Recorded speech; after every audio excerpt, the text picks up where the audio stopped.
Hello dear student, आज के इस वीडियो में हम बात करेंगे कि आप जब 66th बीपीएससी का अगर मेंस आप क्वालिफाई कर ले रहे हैं तो आप इंटरव्यू को किस तरीके से दें, क्योंकि इंटरव्यू एक बहुत ही महत्वपूर्ण पड़ाव होता है और यही एक ऐसा पड़ाव है जिसको आपको बहुत अच्छे से पार करना है। क्योंकि अगर आप इसमें असफल हो जाते हैं तो आपको फिर से नए सिरे से आपको सारी चीज़ों को तैयार करना पड़ेगा। तो आज मैं कुछ प्रमुख बिंदु आपको बताऊंगा, उन सभी बिंदुओं पे आपको काम करके इंटरव्यू में जाना है। तो सबसे पहली जो बिंदु है वो है आपका ड्रेस आप बहुत अच्छे से तैयार कर ले। जैसा आप देखते होंगे यूट्यूब्स वगैरह पे बहुत सारे लोग जो होते हैं जिन्हों मॉक इंटरव्यू देते हैं, तो बिल्कुल आपको उस तरीके का ड्रेसअप करना है। आपको हेयर स्टाइल बहुत अच्छे से रखना है, ऐसा नहीं कि करली ब्राउन ये वो फलान ढिमकाना इस टाइप के ड्रेसअप आपको नहीं करना है। बालों को, चेहरे को एक बहुत ही सरल स्वभाव में रखना है। अगर हो सके तो आप पूरा का पूरा क्लीन शेव दाढ़ी बना ले बहुत अच्छे से, मतलब एक तरह से जैसे प्रोफेशनल लोग होते हैं। प्रोफेशनल अगर आपने आईएएस आईपीएस को देखा होगा तो उनकी तरह आप बन के जाए पूरा इंटरव्यू देने। तो ये तो हो गया पहला पड़ाव, ड्रेसअप। अब आइए कुछ और बिंदुओं पे हम चर्चा करते हैं। तो ड्रेसअप के बाद जो अगला पड़ाव है वो है आपका, जब आप इंटरव्यू देने के लिए अंदर घुसेंगे, बोर्ड मेंबर के सामने जब आप जाएंगे, तो सबसे पहला जो आपको काम करना है वो है विश का काम। चाहे जो भी हो उनको आपको विश करना है, बहुत अच्छे से करना है विश, है ना। अगर कोई महिला अधिकारी वहाँ मौजूद है तो आप पहली प्रायोरिटी उन्हें ज़रूर दें। मैं आपको रिक्वेस्ट भी करूँगा कि आप पहली प्रायोरिटी महिला अधिकारी को ही दे। अगर नहीं है तो फिर आप कॉमन सभी को जो है विश कर सकते हैं, ठीक। उसके बाद आपको बैठने के लिए, अगर जब तक बोर्ड मेंबरशिप वाले ना बोले तब तक आपको बैठना नहीं है ना। तब तक वो आप खुद ही वो लोग बोलेंगे कि आप बैठ जाइए, है ना। उसके बाद आपको बोलेंगे, दूसरा नंबर पे आपको बोलेंगे कि आप अपना परिचय दीजिए। क्या दीजिए? आप अपना परिचय दीजिए। तो आपको अपना परिचय देना है एकदम संक्षिप्त रूप से।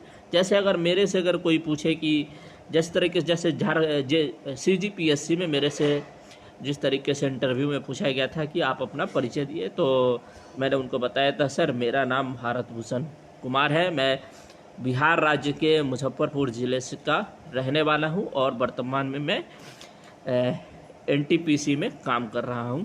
तो इस तरीके से मैंने उनको अपना इंटरव्यू दिया था, ठीक, पहला जो था, है ना। और मैं, चाहे आप विवाहित हो तो बोल सकते हैं, अगर आप विवाहित ना हो तो इतना सब चीज़ ना भी बोलेंगे तो आपका चलेगा, लेकिन आपको पहला इतना ही बोल के अपनी वाणी को विराम देना।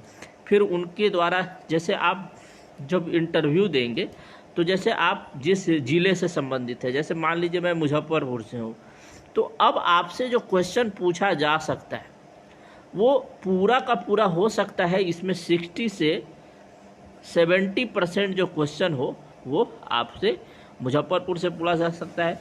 या फिर अगर आपने ग्रेजुएशन कर रखी है जिस भी फील्ड से, जैसे मैंने ग्रेजुएशन कर रखी थी मैकेनिकल इंजीनियरिंग फ्रॉम, है ना, तो मैकेनिकल इंजीनियरिंग के बारे में मुझसे पूछा गया, अच्छा आप तो इंजीनियर है, आपके ऊपर सरकार ने इतना सारा पैसा खर्च किया था, फिर भी आप सिविल सेवा में क्यों आना चाहते।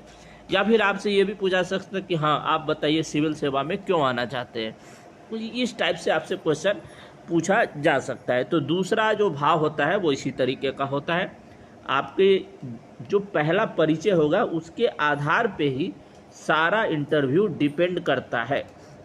एक चीज़ आप अच्छे से ध्यान रख ले, आपका जो भी ग्रेजुएशन का सब्जेक्ट हो उसको अच्छे से तैयार कर ले।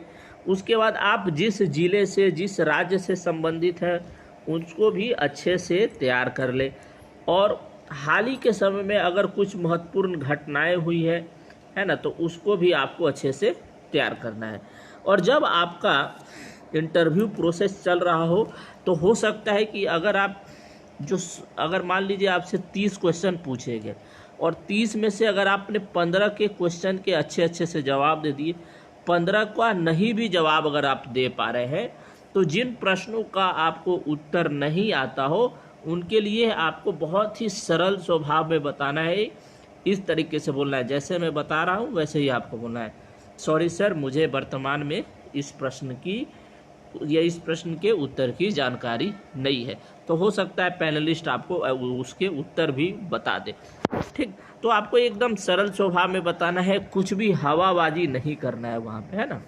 हवाबाजी नहीं करना है, क्योंकि आपके सामने जो बैठे रहते हैं वो समझिए सचिव रैंक से डिसाइड, मतलब सचिव रैंक के भी जो बात जो होते हैं वो लोग बैठे होते हैं, है ना। तो अपर सचिव लोग होते हैं, बहुत बड़े बड़े IAS PCS लोग होते हैं उसमें, ठीक ना। तो आपको हवाबाजी नहीं करना है, अच्छे से इंटरव्यू दे के आना है। उसके बाद आपका फाइनल सिलेक्शन भी हो सकता है, इसकी पूर्ण संभावना बनी रहेगी। धन्यवाद।